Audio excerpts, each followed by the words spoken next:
നിങ്ങളുടെ ഇഷ്ട പരമ്പരകളുടെ മുഴുവൻ എപ്പിസോഡുകളും ടെലികാസ്റ്റിന് ശേഷം എക്സ്ക്ലൂസീവായി സൺ നെക്സ്റ്റ് ആപ്പിലൂടെ കാണൂ. ഇന്ത്യൻ ഉപഭോക്താക്കൾക്ക് മാത്രം സൗജന്യം.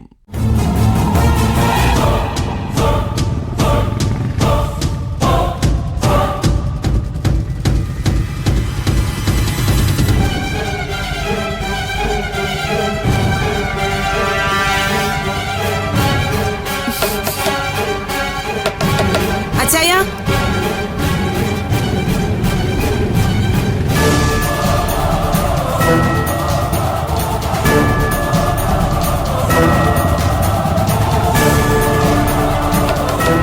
അച്ചായ,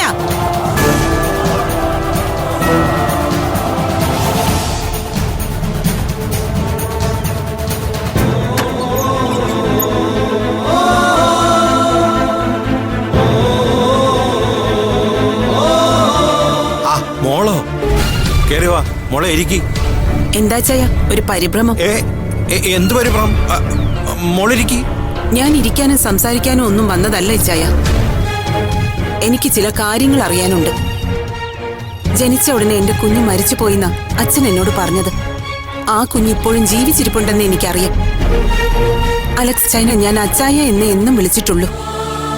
അപ്പോഴൊക്കെ അച്ഛന്റെ സ്ഥാനത്തെ ഞാൻ അച്ചായനെ കണ്ടിട്ടുള്ളൂ. എന്നിട്ടും എന്റെ കുഞ്ഞിന്റെ കാര്യത്തിൽ അച്ചായൻ എന്നോട് നുണ പറഞ്ഞു അല്ലേ? മോളെ, ആര് പറയുന്നതാ ഞാൻ വിശ്വസിക്കേണ്ടത്? ഇപ്പോഴും ആ കുഞ്ഞ് ജീവിച്ചിരിപ്പുണ്ടോ അതോ? മോളെ, മോക്കറിയാമല്ലോ, മോളുടെ അച്ഛൻ എന്നോട് പറഞ്ഞിട്ടുള്ള ഒരു കാര്യവും ഞാൻ ചെയ്യാതിരുന്നിട്ടില്ല. അന്ന് ആ കുഞ്ഞിന്റെ കാര്യത്തിലും മോളുടെ അച്ഛൻ പറഞ്ഞതേ ഞാൻ ചെയ്തിട്ടുള്ളൂ. ആ കുഞ്ഞ് വീടിന് അപമാനമാണെന്ന് ഉറച്ചു വാദിച്ചത് മോളുടെ ആങ്ങള ഹേമേന്ദ്രനാണ്. എങ്ങനെ ആ കുഞ്ഞിനെ ഇല്ലാതാക്കണമെന്നായിരുന്നു അയാൾക്ക്. അതിനുവേണ്ടിയാണ് അന്ന് കുറെ പണം തന്ന് ആ കുഞ്ഞിനെ എന്നെ ഏൽപ്പിച്ചത്. പക്ഷെ അത് എങ്ങനെയോ അറിഞ്ഞ് കുഞ്ഞിന്റെ അച്ഛൻ എന്നെ വിളിപ്പിച്ചു. കുറെ കൂടെ പണം എന്റെ കയ്യിലേക്ക് വെച്ച് തന്നിട്ട് അതേ എന്താ പറഞ്ഞതെന്നറിയൂ? അവൻ കൊല്ലാൻ ഏൽപ്പിച്ചതിൽ കൂടുതലുണ്ടിത്. ആ കുഞ്ഞിനെ എവിടെയെങ്കിലും ജീവിക്കാൻ അനുവദിക്കണേ എന്ന്.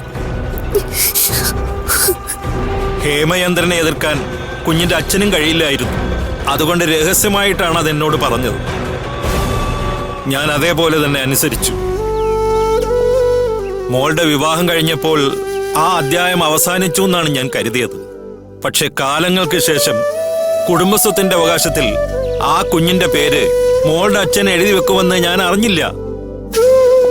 ആ കുഞ്ഞിന് ജീവിതകാലം മുഴുവനും നന്നായി കഴിയാനുള്ള തുക കുഞ്ഞിന്റെ അച്ഛൻ എന്നെ ഏൽപ്പിച്ചിരുന്നു. പക്ഷെ അത് മുഴുവൻ ആ കുഞ്ഞിനെ ഏൽപ്പിച്ചവർക്ക് കൊടുക്കാൻ എനിക്ക് തോന്നിയില്ല. പകരം എന്റെ കുഞ്ഞുങ്ങൾക്ക് ഉപകാരപ്പെടട്ടെ എന്ന് ഞാൻ കരുതി. പക്ഷെ അത് അനുഭവിക്കാൻ യോഗമില്ലാതെ എന്റെ 2 മക്കളും വഴിതെറ്റിപ്പോയി.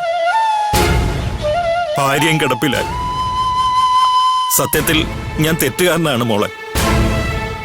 ഞാൻ ചെയ്ത തെറ്റിനുള്ള ബലമാണ് ഞാൻ അനുഭവിച്ചതല്ല. നിങ്ങൾ ശരിക്കും ഇല്ലാതാക്കിയത് നിങ്ങളുടെ കുടുംബത്തെ മാത്രമല്ല, എന്റെയും എന്റെ കുഞ്ഞിന്റെയും ജീവിതം കൂടി അച്ചായ. അന്ന് ആ കുഞ്ഞിനെ നിങ്ങൾ എല്ലാവരും കൂടി എന്നെ അകറ്റിയില്ലായിരുന്നെങ്കിൽ ഞാൻ വേറെ വിവാഹം കഴിക്കില്ലായിരുന്നു. നശിക്കാൻ മാത്രം തീരുമാനിച്ച 2 കുട്ടികൾ എനിക്ക് ഉണ്ടാവില്ലായിരുന്നു. ഒരു കാര്യം ഉറപ്പാണ് മോളെ, ആ കുഞ്ഞ് എവിടെയെങ്കിലും നന്നായി വളരുന്നുണ്ടാവും. അത് അച്ചായം മാത്രം പറഞ്ഞാ പോരാ. ആ കുഞ്ഞ് ജീവിച്ചിരിപ്പുണ്ടെങ്കിൽ എനിക്ക് അവളെ കാണണം. ഞാൻ ഇതേ ആവശ്യം ഹേമചന്ദ്രൻ ചേട്ടനോടും പറഞ്ഞതാ. ഏട്ടൻ പരിഹാരം കണ്ടെത്താന്ന് പറയുകയും ചെയ്തു. പക്ഷെ എനിക്കതിൽ വിശ്വാസമില്ല. അവളെ കണ്ടുപിടിക്കാൻ അച്ചായൻ എന്നെ സഹായിക്കണം. അച്ചായൻ അവളെ കണ്ടുപിടിക്കണം. ഉറപ്പായും മോളെ, ഞാൻ അന്വേഷിക്കാം. ഞാൻ അവളെ കണ്ടെത്തി തരാം. ഒരു കാര്യം ഉറപ്പാ, എന്റെ മുന്നിൽ എന്റെ ജീവിതം ഒരു ചോദ്യചിഹ്ന.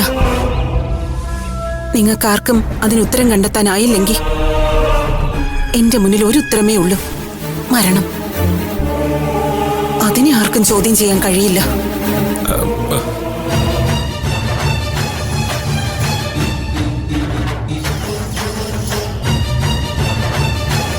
എന്റെ മുന്നിൽ എന്റെ ജീവിതം ഒരു ചോദ്യചിഹ്ന. നിങ്ങൾക്കാർക്കും അതിനുത്തരം കണ്ടെത്താനായില്ലെങ്കിൽ എന്റെ മുന്നിൽ ഒരു ഉത്തരമേ ഉള്ളൂ: മരണം.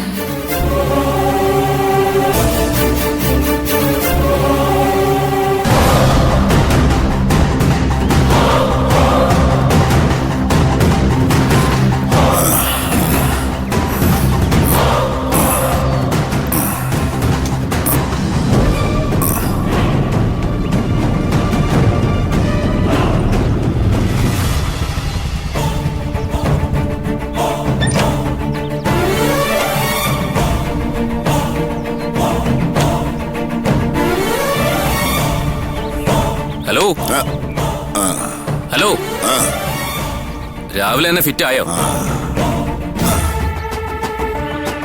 ഈ വീട്ടിൽ നിന്ന് ആരൊക്കെ എങ്ങോട്ടൊക്കെ പോകുന്ന അച്ഛന് വല്ല ധാരണയുണ്ടോ? ഞാൻ എന്താടാ ഈ വീട്ടിലെ റിസപ്ഷനിസ്റ്റ് വരുന്നവരെയും പോകുന്നവരെയൊക്കെ കണക്കെടുക്കാൻ ഒന്ന് പോടെ ഇറക്കുക. വേണ്ട, ഒന്നും നോക്കണ്ട. രാവിലെ മുതൽ വലിച്ചങ്ങ് കയറ്റിക്കോ. അക്കാര്യത്തിൽ നീയും മോശക്കാരനൊന്നും അല്ലല്ലോ. കുത്തി കയറ്റുന്നത് രക്ഷണമരുന്നൊന്നും അല്ലല്ലോ. മയക്കോടിയല്ലേ? അതെ, എന്റെ സൗകര്യം. പക്ഷേ വരാനിരിക്കുന്നതിനെ പറ്റി ബോധമില്ലാതെ അല്ല അപ്പൊ ഈ ചെയ്യുന്നതൊക്കെ. എനിക്ക് ബോധത്തിരി കുറവാ. നിന്റെ തള്ളെ കെട്ടി അന്ന് ഞാനത് തലേന്ന് ഇറക്കി വെച്ചതാ. ഇനി അത് വലിച്ചിട്ടുള്ള മനസ്സും എനിക്കില്ല. നീ നിന്റെ കാര്യം നോക്കി പോടാ ഇറക്ക. ഓ, എന്താണ് ഇവിടെ ഒരു കശപിശ? മനുഷ്യനൊന്ന് തല ചായ്ക്കാൻ വയ്യല്ലോ. അച്ഛനും മോളും കൂടി തലചായ്ച്ച് ഉറങ്ങിക്കോ. അവസാനം തെരുവിൽ ഇറങ്ങുമ്പോ കാണാം. നീ സീരിയൽ ഡയലോഗ് അടിക്കേണ്ട കാര്യം പറയട ചെക്ക. നിന്റെ അമ്മ ഇവിടെ ഇറങ്ങി പോയിട്ടുണ്ട്. എന്റെ അമ്മയോ? അപ്പൊ നിന്റെ അമ്മയല്ലേ? അത് പറയേണ്ടത് ഞാനല്ലല്ലോ. ശരിയാ, ഞാനൊരു ഇരപ്പയാണെങ്കിലും അവിഹിതം കൂടുതലുള്ളത് നിന്റെ അമ്മയ്ക്കല്ലേ? അത് നീ ഉറപ്പുവരുത്തിയാ മതി. അമ്മ എവിടെ പോയെന്നാ നീ പറയുന്നേ? എടി, അമ്മയെ അലക്സ് ചാന്റെ വീട്ടിലേക്ക് പോയിരിക്കാം. മുത്തശ്ശന്റെ പഴയ ആശ്രിതനെ കാണാൻ അമ്മ ഇപ്പൊ പോയത് എന്തിനാന്ന് മനസ്സിലായോ? അമ്മാവന്റെ നാവിൽ നിന്ന് കഥകളൊക്കെ കേട്ട് മനസ്സിലാക്കിയിട്ട് തള്ള നേരിട്ട് ഇറങ്ങിയതായിരിക്കും പഴയ ബന്ധത്തിലെ കുട്ടിയെക്കുറിച്ചുള്ള രഹസ്യങ്ങൾ അറിയാൻ. നീ പറഞ്ഞിട്ട് ശരിയുണ്ടല്ലോടാ ചെറുക്ക. എങ്ങനെ നിങ്ങൾ ജനിച്ചു എന്നല്ലാതെ ഒരമ്മ സ്നേഹിക്കുന്നത് പോലെ നിങ്ങൾ അവള് സ്നേഹിക്കുന്നത് ഞാൻ കണ്ടിട്ടേ ഇല്ല. അതിപ്പോ നിങ്ങൾ ഞങ്ങളെ സ്നേഹിച്ചിട്ടൊന്നുമില്ല. വെറുതെ വർത്തമാനം പറയല്ലേ. മിണ്ടാതിരിക്കെ, അച്ഛൻ പറയട്ടെ. ആ ശരിയാ, ഞാൻ സ്നേഹിച്ച് കാണത്തില്ല. എനിക്ക് അതിനുള്ള സൗകര്യമില്ലായിരുന്നു. അച്ഛൻ പറയാൻ വന്നത് എന്താന്ന് വെച്ചാ പറഞ്ഞു തോലക്ക്. അലക്സിനെ കാണാൻ അവൾ പോയിട്ടുണ്ടെങ്കിൽ ഇവൻ പറഞ്ഞതുപോലെ അവളെ മറ്റേ സന്തതിയെ കണ്ടെത്താൻ തന്നെയാണ്. ആ പെണ്ണിനെ അഞ്ജന കണ്ടെത്തിയാൽ ഈ വീട്ടിൽ ഉറപ്പായി കൊണ്ടുവന്നിരിക്കും. അതോടെ ഉണ്ടല്ലോ നിങ്ങൾ രണ്ടാളും ഈ ഞാൻ ഇവിടെ തെറിച്ചിരിക്കും. ചിലപ്പോഴല്ല, ആദ്യം തെറിക്കാൻ പോകുന്നത് നിങ്ങൾ തന്നെയായിരിക്കും. നീ അവളെ കണ്ടെത്തിയെന്നല്ലടാ പറഞ്ഞത്. നിന്റെ അമ്മ പോയി അവളെ കാണുന്നതിന് മുമ്പ് ആണാണെങ്കിൽ പോയി തട്ടിക്കളയടാ അവളെ. എന്നിട്ട് വേണം ഞാൻ ജയിലിൽ പോവാൻ. എനിക്കുറപ്പാ അതൊക്കെ അമ്മാവൻ ചെയ്തോളൂ. നിന്റെ അമ്മാവനെ വളർത്ത്.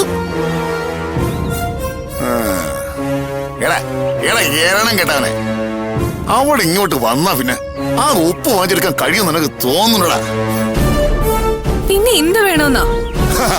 അങ്ങനെ ചോദിക്ക്. അവൾ ഇവിടെ എത്താൻ പാടില്ല. അതിനു മുമ്പ് അവള് എവിടെയാണോ അവിടെ ചെന്ന് മുദ്രപത്രത്തിലേക്കുള്ള ഒപ്പ് വാങ്ങിച്ചെടുക്കണം. അവളൊരു പക്ക ക്രിമിനലാ.